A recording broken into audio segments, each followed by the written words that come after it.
Vous n'avez pas trop mal au bras à force de soulever des trophées. Bah, Nico, ouais, avec tous les trophées que t'as peut-être une petite tendinite quand même parce qu'il y en a un paquet.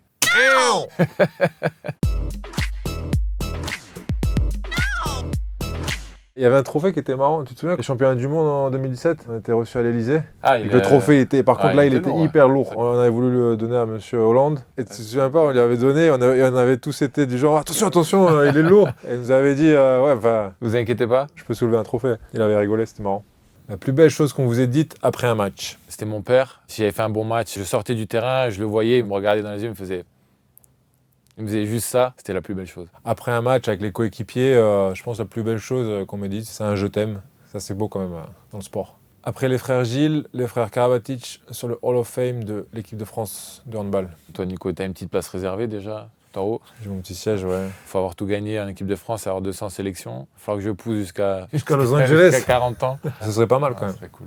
Vous êtes champion d'Europe avec l'objectif JO et avec le PSG, vous espérez quoi? Remporter les 3 compétitions dans lesquelles on est engagé, le championnat, la coupe et la Ligue des Champions. Facile. C'est vrai. Enfin, c'est facile de répondre à la question, c'est pas facile. C'est plus dur de le faire. Ouais.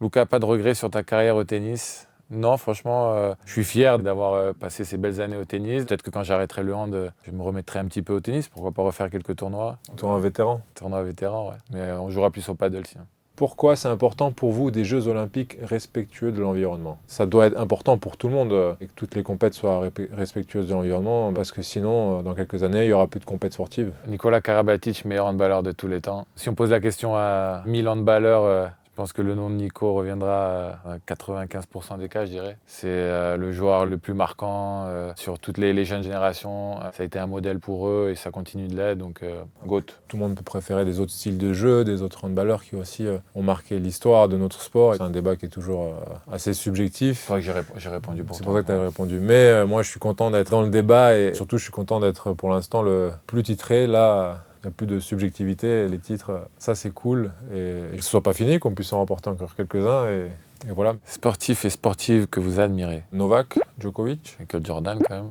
J'aime bien Jokic et Alcaraz aussi. Ils sont un peu plus dans le plaisir. Pete Sampras, Marat Safin. Après, Zidane. On est allé au parc, voir jouer Kylian aussi, c'est quand même quelque chose. C'est dur de faire une liste. On va jouer à qui de vous deux? Oh, ouf. Oh, c'est très beau timing. Qui vous deux est le chouchou du coach? Le chouchou du coach. C'est le capitaine, hein? Moi, je suis capitaine, donc forcément, t'es un petit peu plus en contact avec le coach. Donc, dis-moi. Qui de vous deux était le plus pénible petit? C'est toi, hein? Bah ouais, mais le du petit coup, frère. ouais, j'étais petit frère sur le plus petit, donc forcément un peu le plus pénible aussi, même si j'étais quand même un peu persécuté par mon grand frère.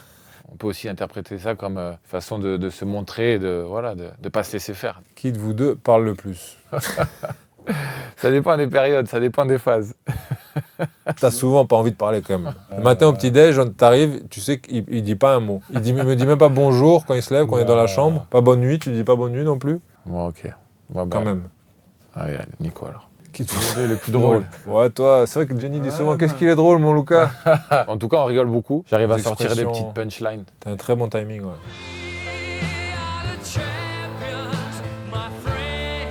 Ah, on leur a pas dit que t'étais pas bon en dessin. Salut, tu vas bien.